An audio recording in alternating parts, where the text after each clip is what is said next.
आपण काय जगावेगळं करतो हा विचार सतत माझ्या डोक्यात एखाद्या भुंग्यासारखा घोंगावत होता.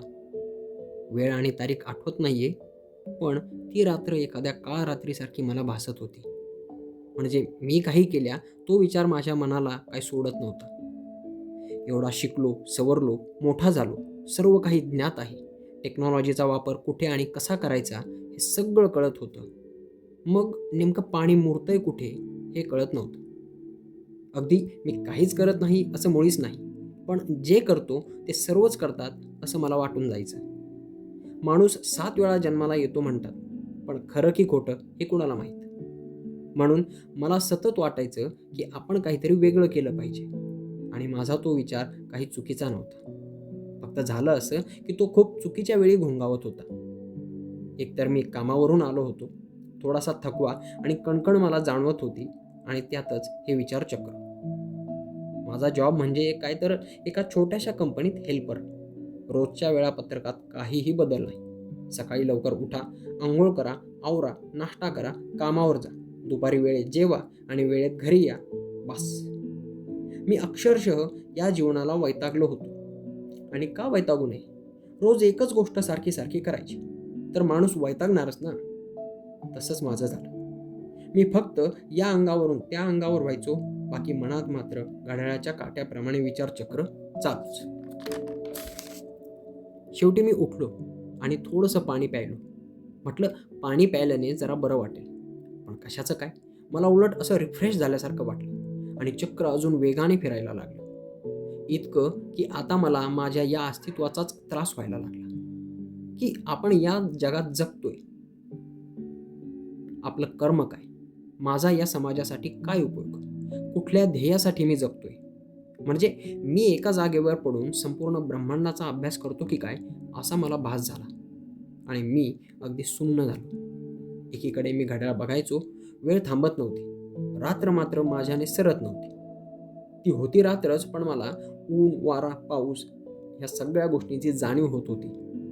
अशा उपरी विचारांनी अंग थरथरत होते. खूप खचल्याची जाणीव होत होती. बरं, मी राहायला एकटाच, त्यामुळे माझ्याकडे बघायलाही कोणीच नव्हतं. आता मात्र मला घाम फुटायला लागला आणि मी बेड सोडून फिरू लागलो. तेवढ्यात मला मिरगी आल्यासारखं झालं आणि मी पुन्हा खाली बसून घेतलं. आता मी बेडवर पडलो नव्हतो, तर खोलीच्या एका भिंतीला पाठ टेकवून दोन्ही गुडघ्यांच्या मध्ये डोकं घालून रडत होतो. ते पण माझ्या नाकर्तेपणाचा विचार करून. अगदीच असं नव्हतं की मी काहीच केलं नाही. माझ्या डिग्रीचे कागदपत्र घेऊन मी सगळीकडे फिरलो, पण हवी ती नोकरी मिळत नव्हती. नाही त्या लोकांना भेटलो, पण काम मात्र होत नव्हतं. आणि मग शेवटी काहीच नाही म्हणून स्वतःचा स्वाभिमान गहाण टाकून मी हा हेल्परचा जॉब घेतला. आणि आज या रात्री माझे विचार मला निवांत झोपू देत नव्हते. बरं, चांगला जॉब नाही म्हणून मी माझे घरचे आणि जवळचे मित्र सगळ्यांशी संपर्क कमी केला होता. पण आज मात्र माझा हा विचार मला जीव घेईल की काय असंच मला वाटू लागलं. झालंही तसंच.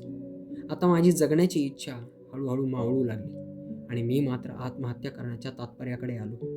कारण मला काहीच मार्ग सापडत नव्हता. तसंही मला थांबवणारं देखील कोणीच नव्हतं.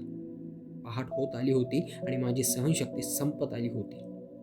एखादा कालसर्प फिरावा तशीच ती काळ रात्र मला त्रास देत होती.